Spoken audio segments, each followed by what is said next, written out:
here. Really, you guys, this is a big deal for me because I do live in LA and I don't get here very often. So I'm happy to be here. And thank you for these people here, these fine people in the front who actually are friends of mine for LA and they came. So I'm happy about that. Anyway, tonight's theme was the first time in New York because I don't live here. I don't live here. That was a hard theme for me. So I thought I would tell you guys about the first time I got to LA. And that was 25 years ago in August. So I've been in LA for 25 years. And when I first got to LA in August of 1997, an ad in the LA Weekly caught my eye. And the LA Weekly, like Carol Ann said, it was a newspaper that came out every week. And a newspaper, again, it was a piece of paper. There was printing on it. You could read it. That's what a newspaper was. And I remember there was an ad, and it was asking for outgoing and sparkling personalities to be on the dating game show. And I thought, wait a minute. You think about it, man. Suzanne Summers, Farrah Fawcett, Ron Howard, they all had their first big break on the dating game. And I thought, wait a minute, this could be my big break. I have to go to the audition. So I went to the audition, and here's what you need to know. At the time, I was wearing a long blonde wig because I'd only been out of chemotherapy for like 6 weeks. I know, right? And that whole cancer thing, that whole cancer scare had told me that I better start living my dreams as an actress or a comedian or as a game show contestant. So I go to the thing, and that night I get a call from Jackie, who's a producer, and she tells me that they really liked me, and I'm so funny, and I'm sparkling and effervescent, and Christine, why were you wearing a wig? Oh, Jesus. Oh. And I thought, it was that obvious? Yeah, why were you in disguise? Oh. And I said, oh gosh, well, here's the thing. And I told her about the cancer and the chemo and all that. And then she felt bad for me. And she's like, okay, we'll come back tomorrow. Come over to the Sunset Gower studio. And I can see you with your hat off or, you know, with your real hair without the wig. And I think, well, okay. You know, I don't know, man. I'm brand new in Los Angeles. Maybe they'll put a different wig on me. Maybe all they need is my sparkling, effervescent personality. So I go back the next day to the Sunset Gower lot, and I meet the woman named Jackie, and she says, take off your hat. You know, and I'm not feeling comfortable about this because, again, I'm humiliated, but she's the producer on the dating game. So I take off my hat, and she says, oh, Christine, you're fine, you're cute. We'd love to have you on the dating game, but, you know, without your wig. And I say, okay, great. You know, because she's a producer on the dating game. So the next week, I am right there back at Sunset Gower Studios. This time, I have a drive-on pass, and I'm officially Bachelorette number 2. I have on hip huggers and like a tiger print tank top, and I think I'm so hot, right? So I get there, and then that woman Jackie comes over to me right away, and she says, "Oh, Christine, we're so glad to have you. I'm so glad you came. Here, let me put this in your hair." And she takes this barrette that is a Velcro barrette made for a 6-month-old. Oh, God! And she just sticks it on the side of my head. I looked ridiculous, but okay.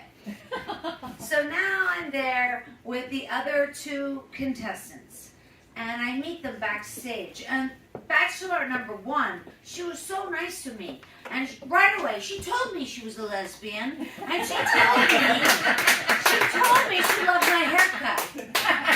And I was like, this girl is so nice, but I think I can beat her. That's what I think.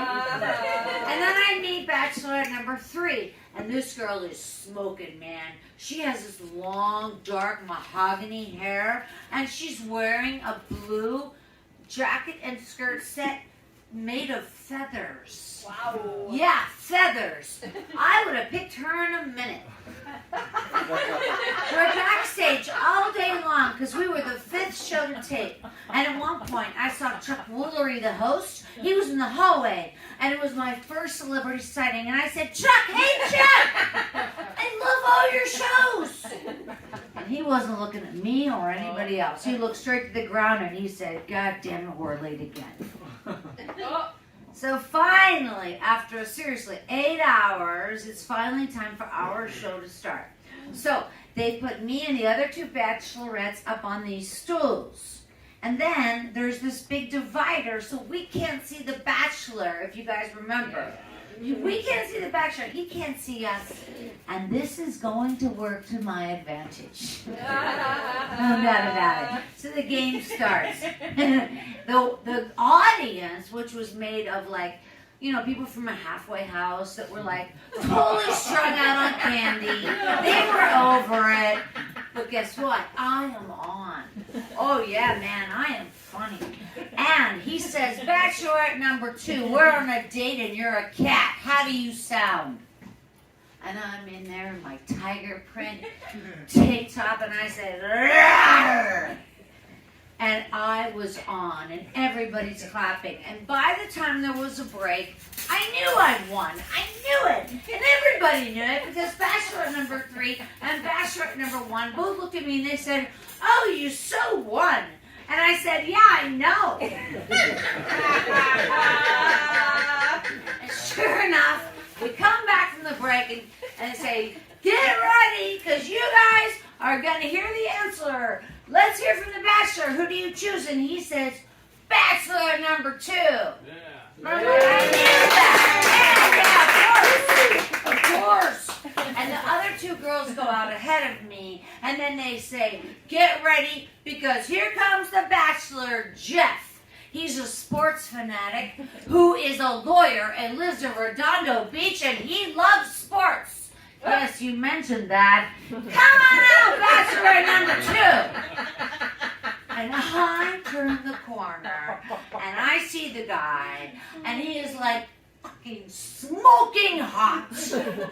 He looks like Sting from the 10 Sumner's Tale. Yes? Yes. And I know he saw the cheerleader, and I'm thinking, oh my God, he's probably so pissed because here I am with a baby ribbon in my hair, and I'm bald.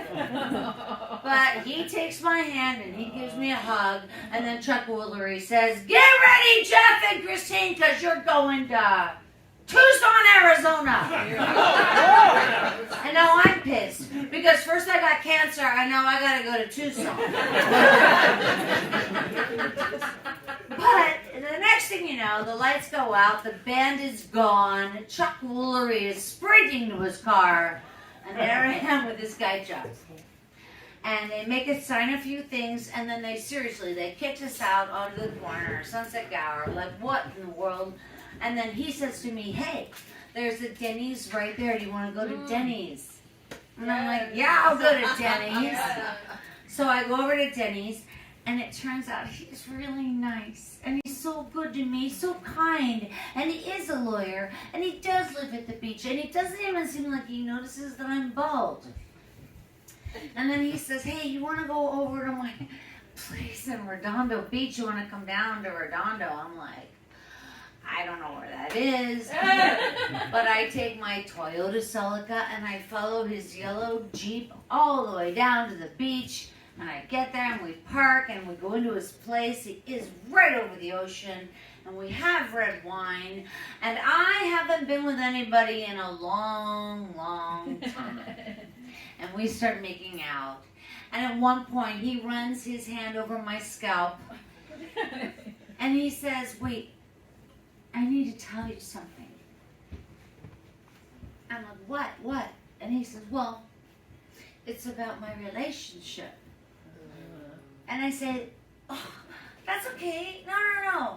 I just went on the show as a joke. I have a baby ribbon. It's a joke. I know. Don't worry about it. And he says, no. It's about my relationship with Christ. Oh.